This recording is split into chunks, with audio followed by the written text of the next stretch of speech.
କାମ ଆସିକି ଅଧା କରି ସାରିଲାଣି ସେ କିନ୍ତୁ ଭିଡ଼ିଓ କରିକି ଆରେ ସ୍କୁଲରେ ଯାଉଥିଲି ଟାଇମ୍ ହେଲାନି ଦେଖେଇନି।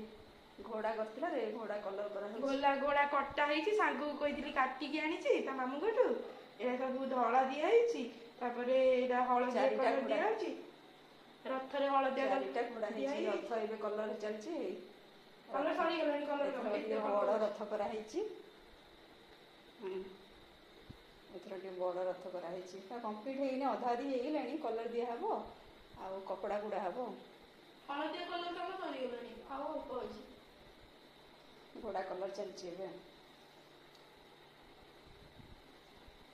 ହଉ ଶୀଘ୍ର ଶୀଘ୍ର କଲର କରିଦେ।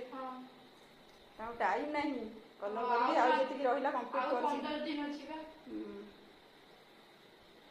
ଏମାନଙ୍କର କି ଭାଗ୍ୟ, ସେମିତି ଭାଗ୍ୟ କରିଥିଲେ ବୋଲିକି ରଥ ଉପରେ ସ୍ଥାନ ପାଉଛନ୍ତି ବସିବାକୁ। ଦେଖନ୍ତୁ ସାରଥୀଙ୍କର ବି ସେମିତି କାମ, ଖାଲି ମାନେ ଷ୍ଟ୍ରକ୍ଚରଟା ତିଆରି ହେଇଛି, ମାନେ ଖାଲି କଲରିଂ କାମ ଅଛି। କଲର ହବ। ଆଉ ଏହାକୁ ସବୁ ଛୋଟ ଛୋଟ ବାଡ଼ ଏଇ ସବୁ ସାଇଡ୍, ଏଇଟା ପୁରା ଟାହିଆ ତିଆରି ହେଉଛି।